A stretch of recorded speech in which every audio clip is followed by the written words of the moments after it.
بسم الله الرحمن الرحيم بسم الله الرحمن الرحيم الحمد لله والصلاة والسلام على رسول الله وعلى آله وأصحابه ومن والاه وبعد. Assalamualaikum warahmatullahi wabarakatuh. Sahabat Abjad yang mudah-mudahan Allah Subhanahu wa taala selalu melimpahkan rahmat dan maghfirahnya kepada kita semua. Kita bertemu kembali dalam kajian tafsir Al-Quran yang pada kali ini kita akan membahas surah Al-Waqi'ah. Dalam kesempatan yang lalu kita sudah menjelaskan muqaddimah atau pengantar surah Al-Waqi'ah.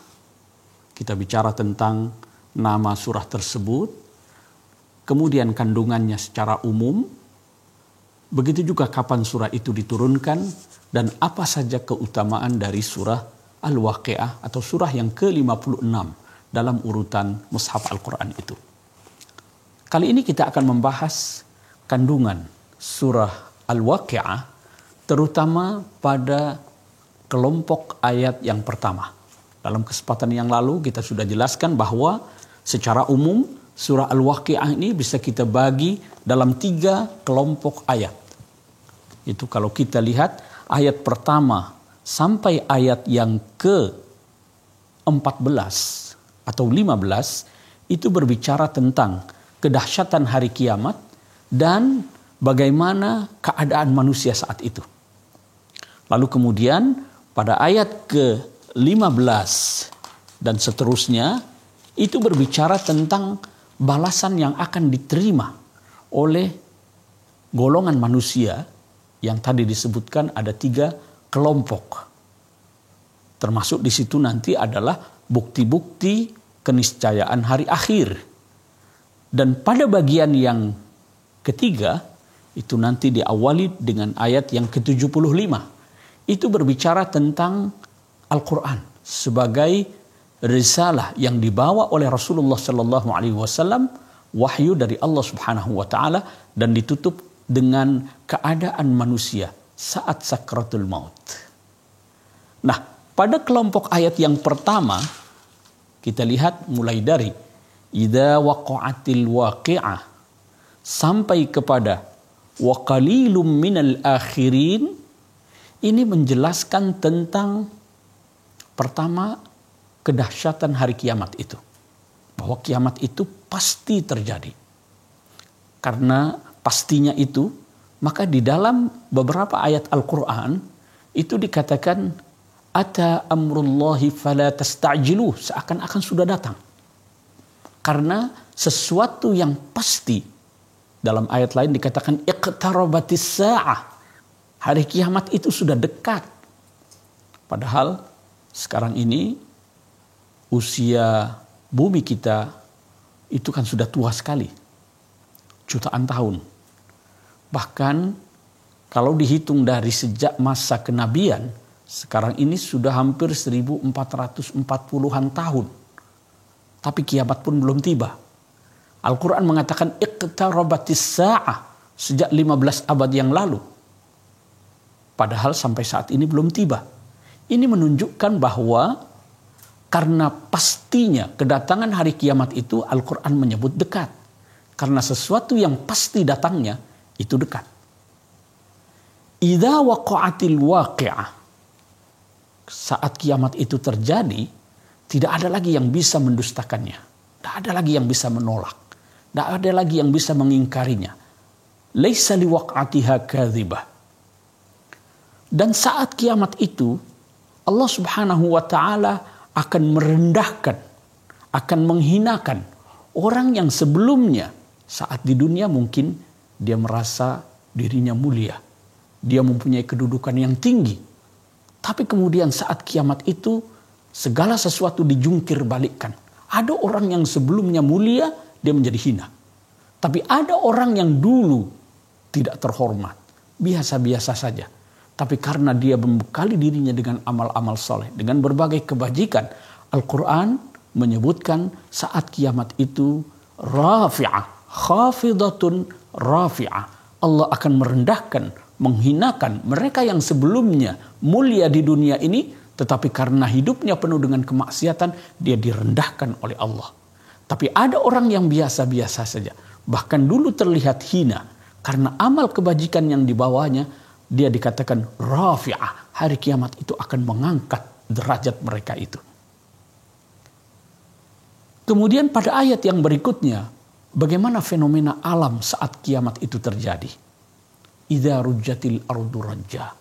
Bumi ini digoncang dengan sekeras-kerasnya. Lalu kemudian gunung-gunung itu juga dihancurkan. Hancur lebur, luluh lantak. Bahkan itu seperti debu-debu yang berterbangan.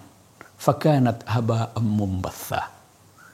Itu fenomena alam saat terjadinya kiamat. Bagaimana dengan manusia? Ini dijelaskan pada ayat yang berikutnya. Wa kuntum azwajan thalathah. Di sini ada 3 golongan atau 3 kelompok manusia. Yang pertama itu adalah orang-orang yang disebut sebagai ashabul maimanah. Ya, ashabul maimanah. Al-maimanah itu bisa dari kata al-yamin, kanan, ya. Bisa juga dari kata al-yuman, yang artinya kebaikan, keberkahan. Jadi ashabul maimanah itu adalah golongan kanan atau golongan yang mendapatkan keberkahan. Al-yuman itu adalah al-barakah. Ya.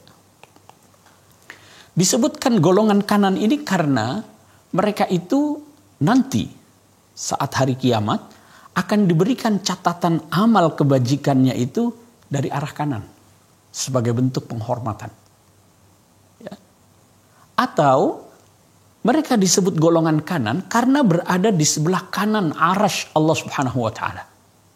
Ada lagi yang berkata, mereka yang disebut dengan ashabul yamin atau ashabul maimanah itu adalah orang yang dulu ditakdirkan itu terlahir dari rusuk sebelah kanan Nabi Adam.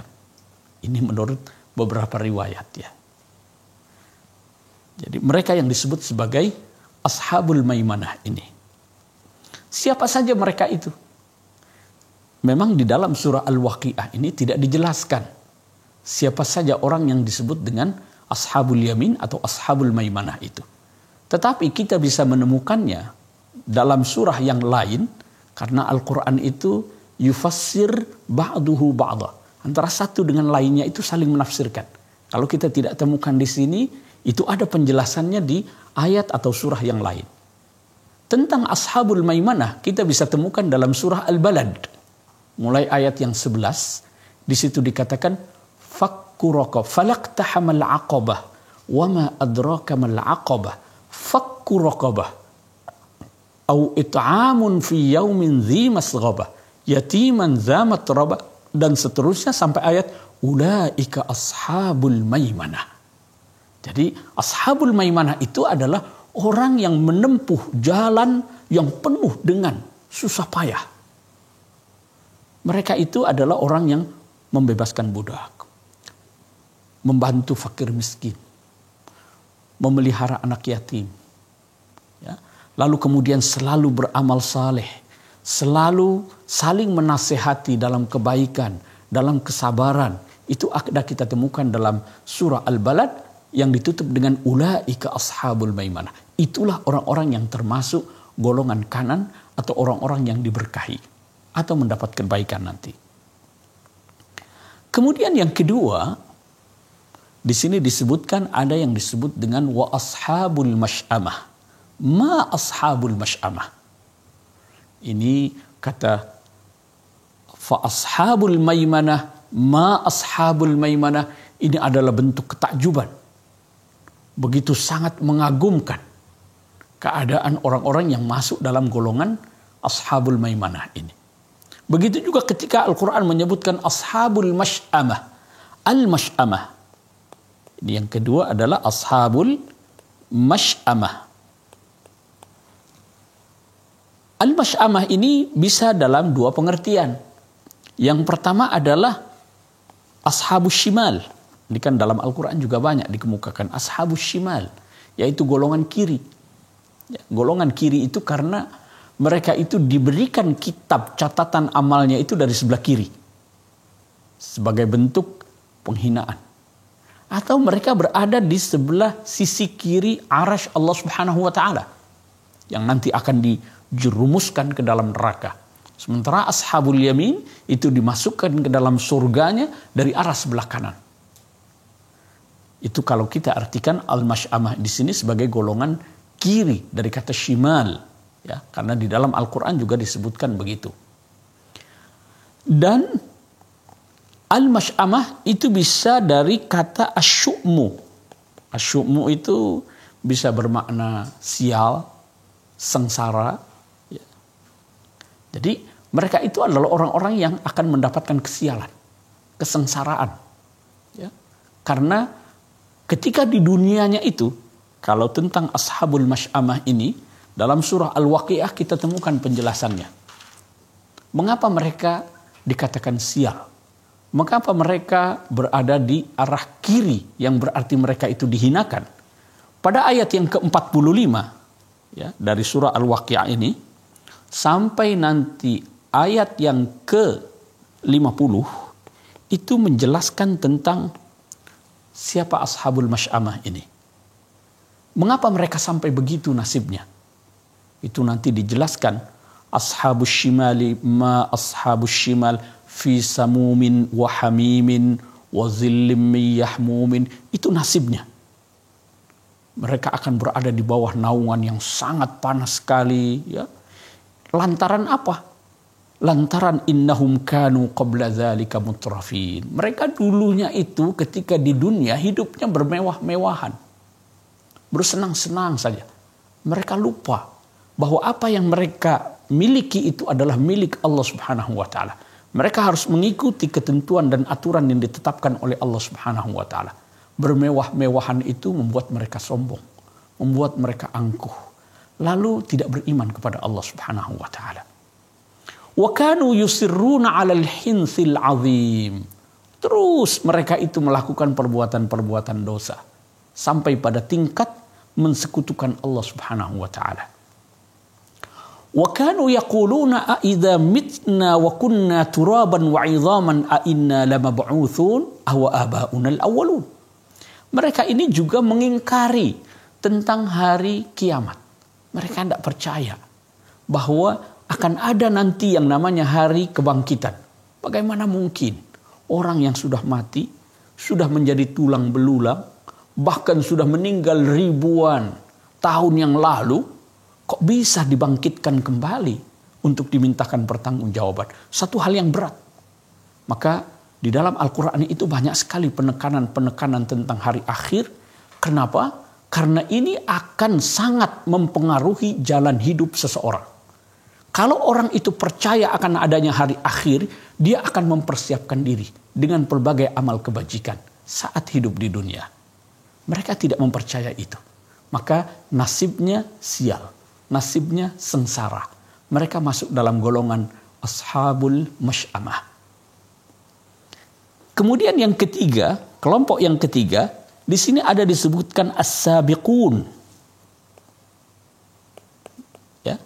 As-sabiqun itu adalah orang yang selalu bersegera. Orang yang selalu berada di bagian terdepan dalam melakukan amal-amal kebajikan. Di sini rinciannya kita temukan dalam kitab-kitab tafsir itu, antara lain ada berkata, mereka yang selalu melakukan sholat berjamaah. Tidak pernah meninggalkan. Mereka yang kalau ke masjid itu datang paling dulu, pulang paling belakang. Begitu juga selalu bersegera dalam melakukan amal-amal kebajikan apapun. Dalam Al-Quran dikatakan, وَسَارِعُوا إِلَى مَغْفِرَةٍ مِّن رَبِّكُمْ وَجَنَّةٍ عَرْضُهَا السَّمَاوَاتُ وَالْأَرْضُ. Selalu bersegera. Mereka berada di garda terdepan dalam melakukan amal-amal kebajikan. Nah, orang-orang yang seperti ini dikatakan di situ sebagai al-muqarrabun. Orang yang didekatkan kepada Allah Subhanahu wa Ta'ala. Dia bukan hanya dekat, tapi didekatkan oleh Allah. Dalam hadis qudsi itu kita bisa menemukan penjelasan bahwa kita bisa mendekat kepada Allah Subhanahu wa taala dengan ibadah-ibadah yang fardu. Wa ma yazalu 'abdi yataqarrabu ilayya bin nawafil hatta ahbabtu mimma aftaradtu alaih. Jadi kita bisa mendekat kepada Allah dengan ibadah-ibadah yang fardu. Tetapi dengan melakukan ibadah-ibadah yang sunnah, kita akan menjadi dicintai oleh Allah Subhanahu wa taala. Orang yang berusaha mendekat kepada Allah dengan pelbagai amal ibadah, dia akan didekatkan. Ulaikal muqarrabun. Nah, kelompok as-sabiqun ini memang di situ dikatakan thullatun minal awwalin wa qalilun minal akhirin. Kelompok besar dari umat terdahulu dan sebagian kecil dari umat yang datang belakangan ini. Ini siapa yang dimaksud dengan awwalun, siapa yang dimaksud dengan akhirin, ini para ulama berbeda. Ada yang berkata thullatun minal awwalin itu adalah dari umat-umat terdahulu. Sementara al-akhirin adalah umat Nabi Muhammad sallallahu alaihi wasallam. Inilah yang membuat para sahabat itu bersedih. Bagaimana kita umat Nabi Muhammad hanya sebagian kecil saja dari as-sabiqun. Sementara dari umat-umat terdahulu banyak sekali. Ternyata tidak demikian karena ada ulama yang berkata bahwa yang dimaksud dengan thullatun minal awwalin ini adalah generasi pertama dari kalangan umat Islam yang hidup bersama Rasulullah sallallahu alaihi wasallam. Lalu al-akhirin adalah umat yang datang belakangan sampai hari kiamat nanti. Tetapi ada pula yang berkata bahwa makna ayat itu tidak demikian karena Rasulullah sallallahu alaihi wasallam mengatakan, saya berharap umatku ini dapat mengisi surga seperempatnya atau sepertiganya atau setengah dari isi surga itu adalah dari kalangan umatku. Maka di bagian ashabul yamin itu ada ungkapan sullatum minal awwalin wa sullatum minal akhirin. Jadi dari kalangan umat-umat terdahulu itu juga banyak, dari kalangan umat-umat yang datang belakangan itu juga banyak.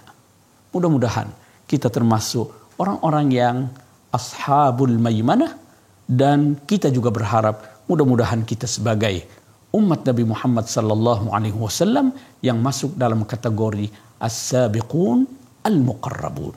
Karena mereka inilah yang akan mendapatkan kedudukan yang sangat terhormat, yang sangat mulia saat kiamat nanti tiba. Demikian, hadanallahu wa iyyakum ajma'in, wallahul muwaffiq ila aqwamit thariq. Wassalamualaikum warahmatullahi wabarakatuh. Sadaqallahul azim.